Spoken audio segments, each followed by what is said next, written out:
Poesía en movimiento, diálogo, autores y lecturas.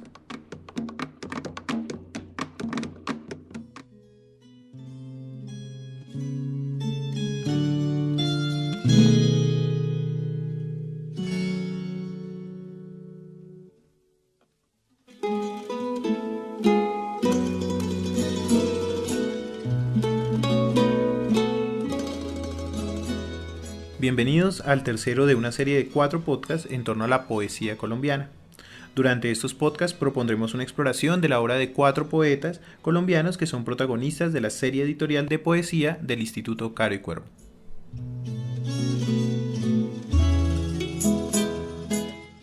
En esta ocasión abordaremos la obra de Fernando Charri Lara, publicada por el Instituto Caro y Cuervo, que reúne en 4 tomos los textos que el maestro publicó en periódicos, libros y revistas de circulación nacional e internacional. El tomo 1, El poeta, contiene la obra poética del maestro, su biografía y cambios de los poemas en las diversas ediciones.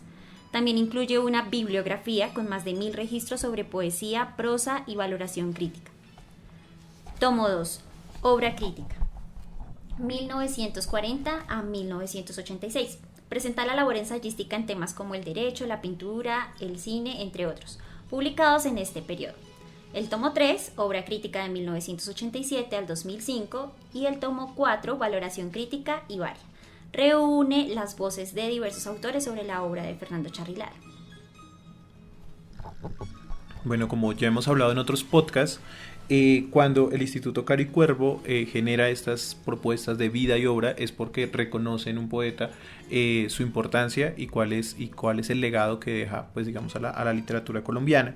Para esto, para esta ocasión hemos invitado a Juan Sebastián Ríos, investigador del Instituto Caro y Cuervo, que ha profundizado en la obra de Fernando Charri Lara, sobre todo en su obra crítica. Bienvenido, Sebastián. Muchas gracias, Pedro. Muchas gracias, Paula, por invitarme. Hoy los acompañamos Paula Delgado, quien les habla, y Pedro Pulido, profesionales del área de formación de Funda Lectura. Y bueno, estaremos conversando sobre la obra y algunos aspectos de la vida de este autor bogotano que, además de haber sido poeta, cosechó una amplia obra crítica de la literatura que circulaba en el panorama cultural del siglo XX, sobre todo aquí en Colombia. Y pues agradecemos a Sebastián por estar aquí.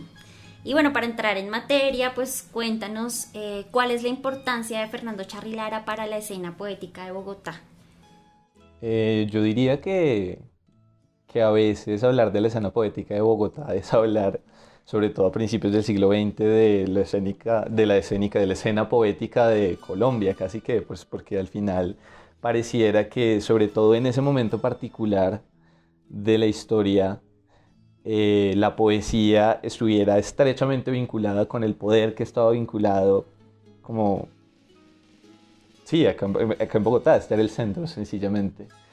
Entonces, Charri Lara es importante porque hace parte de una generación de poetas que precisamente deja eso atrás, ¿sí? Entonces, si antes teníamos, a principios del siglo XX, con lo que llaman la generación del centenario, teníamos estos poetas que no eran solo poetas, sino que eran grandes oradores, sino que eran políticos, estaban metidos en todas las polémicas de opinión pública, eran hasta presidentes. Charri Lara, de alguna manera, hace parte de esa primera generación o de esos poetas que se dedican a la poesía, ¿sí? Y en ese sentido, como que se dedican a la poesía no solo como una manera como de obtener de alguna manera como influencia, ¿sí? Que eso también pasa mucho acá en Colombia, pasaba mucho en esa época sobre todo, sino de dedicarse a la poesía casi que como un imperativo, ¿sí? De hablar de poesía, de escribir poesía, y de alguna manera eso se ve en su obra poética. Entonces, a mí me parece que es muy importante en ese sentido, porque además también eso implica en su momento como todo un cambio en la mentalidad de cómo entendemos la poesía, ¿no? Entonces, si antes teníamos una poesía que estaba muy vinculada con la retórica política, que estaba muy vinculada con las relaciones sociales, con la conservación de un statu quo, por así decirlo también, ¿por qué no decirlo? Ahorita tenemos una poesía que es mucho más autónoma, por así decirlo, ¿sí? Es decir, y eso no significa que sea una poesía desentendida del mundo, sino que es la poesía, y la poesía no como accesoria, no como accesorio de las discusiones políticas, sino como un fin fundamental, ¿sí? Como el centro de las discusiones que se tienen sobre literatura. Y creo que en eso Charly Lara no está solo, y revistas como Mito creo que dan cuenta de esa transformación. Entonces, en ese sentido, creo que Charly Lara es una figura fundamental, porque siento que fue casi que el primer poeta que estuvo dedicado a la literatura como de lleno, ¿sí? Entonces, no era solo escribir poesía, sino era escribir poesía, leer a los contemporáneos y hablar de poesía y hablar sobre qué hablamos cuando hablamos de poesía, ¿sí? Entonces, digamos que eso me parece como lo más importante de Charly Lara, al menos en ese momento.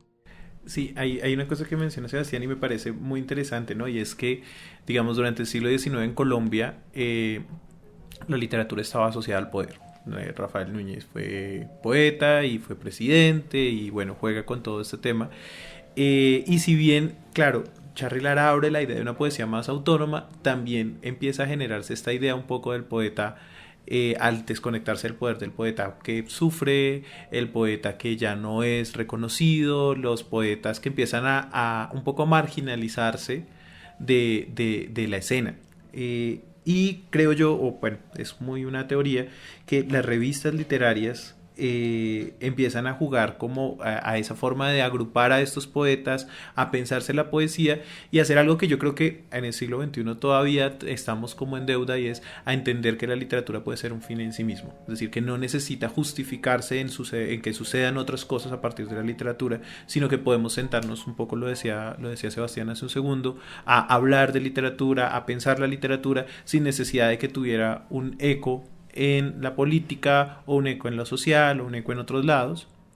Y eso me parece muy importante, y quería preguntarle un poco sobre el trabajo que hace Charly Lara en estas revistas. Como se mencionaba a Mito, pero está Eco, Golpe de Dados. ¿Cuál es esa importancia frente a esa divulgación de esa idea de poesía latinoamericana? Creo que en Charly Lara esa importancia está muy vinculada con la idea del diálogo, ¿sí? Con la idea de tener espacios autónomos en los cuales se puede hablar de poesía, y de poesía nada más, ¿sí? Se puede hablar de literatura, y que hablar de literatura no sea echarle flores a quien corresponda, ¿sí? Entonces, digamos que en ese sentido las revistas literarias surgen como precisamente como hijos de ese divorcio, ¿sí? De ese divorcio entre poesía y no sé si llamar eso, entre poesía y poder, sí, así como lo pone Pedro, me parece que es perfecto. Entonces, digamos que esos espacios terminan, uno, contribuyendo precisamente a esa discusión, y dos, haciendo que los poetas también como que se dediquen bueno, eso iba a decir, como que se dediquen a leer poetas, sí, que suena como un poquito, suena como un argumento circular, pero sí tiene que ver con eso, es decir, tiene que ver sobre todo con esta idea de que los poetas se agrupan, se empiezan a leerse entre ellos, empiezan a tener discusiones, y esas discusiones lo que hacen es que mueven la poesía hacia adelante, y hace que sea como y hace que las revistas terminen siendo un espacio de discusión autónoma que pareciera que casi que por consecuencia lógica se convierte como en discusión también sobre como crítica a ese mismo poder, que eso era antes que eso era algo que antes no era posible, cuando digamos que esas eran dos cosas tan estrechamente vinculadas. Entonces es curioso porque en ese sentido Charly Lara, en todas las cosas que escribió, yo creo que fue mucho más prolífico como crítico que como poeta. Él criticaba mucho a las generaciones anteriores de poetas, generaciones por decir algo, pues porque al final esas terminan siendo distinciones arbitrarias, pero sí, como que los criticaba mucho porque era gente que no se tomaba en serio la poesía, dice él, sino que, por ejemplo, cuando habla de Piedra y Cielo, que es como el movimiento importante inmediatamente anterior, dice que muchos, de manera muy cauta, por supuesto, porque de todas maneras ellos eran los que estaban publicando y los que tenían como el poder en el campo cultural, por así decirlo. Eduardo lo publica a él. Eduardo lo publica a él, claro. Cántico, que fue donde publicó sus poemas por primera vez en 1944, eso estaba en el marco del piedracialismo. Y de todas maneras, cuando el joven Charly Lara empieza a escribir y empieza a dialogar también no solo con la poesía colombiana, sino como con grandes poetas como Eliot, como Cernuda, como Alexandre, empieza a darse cuenta de que al final ese movimiento de Piedra y Cielo y muchos movimientos anteriores lo que hacían era escribir una poesía de circunstancias, una poesía de la ocasión, ¿sí? Una poesía muy de que, es que resulta que hubo tal discusión política que salió en los periódicos, entonces Eduardo Carranza salía a escribir un poema en el cual se exaltaba la necesidad de tener, yo qué voy a saber, una unión nacional, ¿sí? Ese tipo de cosas. Entonces Charly Lara, como que, y pues la revista lo que hacen es precisamente criticar todo eso. Entonces, claro, eso es también criticar de alguna manera este círculo de autocomplacencia que terminan siendo las letras colombianas a principios del siglo XX, ¿no? Sí. Entonces, las revistas terminan siendo el espacio de esa discusión.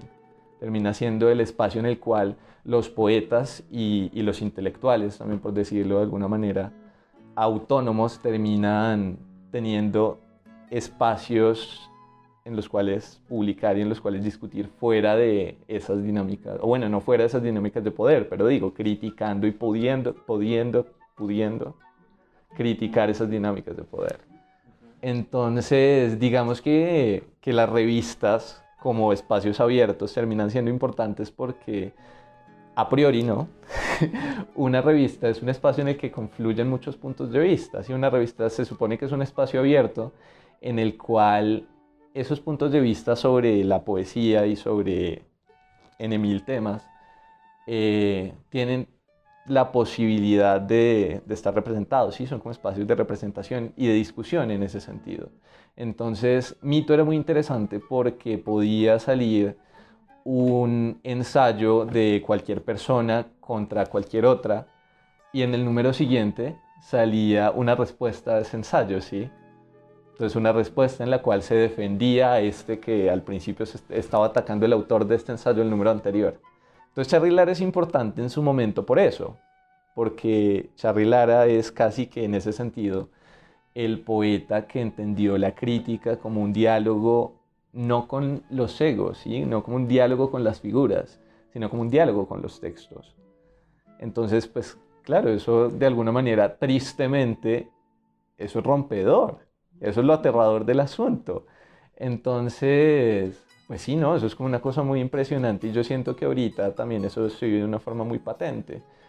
Y también porque la poesía es un círculo muy pequeño, ¿sí? Entonces digamos que hay como una suerte de guardianes de las puertas de la poesía que hacen que si uno quiere meterse en esa escena, esa sí es una escena, tenga que inscribirse en cierto bando, ¿sí? Pues Charly Lara es un poco, tiene como el espíritu contrario en ese sentido. Y por eso también yo siento que, y esto es un problema de historiografía literaria interesante, es muy difícil meterlo en un grupo, ¿sí? Entonces, así cuando hablamos de Charly Lara hay mucha gente que lo mete en Cántico, está como esta grieta entre Piedra y Cielo y Mito, que nadie sabe muy bien quiénes son ellos, que Hernando Telles, si no estoy mal, llamado los cuadernícolas, ¿sí? De manera un poco despectiva también. Pero al final a Charly Lara dentro de lo que yo he leído lo pintan como de Piedra y Cielo, de los últimos de Piedra y Cielo, como un cuadernícola, como la generación Cántico, como parte de Mito, ¿sí? Entonces es interesante porque yo creo que esa dificultad para meterlo en un grupo, para encasillarlo, también habla como de un sujeto que no está metido en esas dinámicas gregarias, sino que de alguna manera como que es y dialoga con todas esas tradiciones, por así decirlo. Bueno, Sebastián, muchísimas gracias. Ya con eso, cerramos este espacio. Agradecemos a todos los que nos escuchan Y les recordamos que este podcast es realizado en el marco de un convenio entre el Instituto Caro y Cuervo y Funda Lectura para dar a conocer la línea editorial de El Caro y Cuervo en poesía y pues la colección Fernando Charri Lara, que pues pronto podrán ustedes conocer. Muchas gracias a todos, gracias Paula, gracias Sebastián por estar en este espacio. No, gracias a ustedes por la invitación.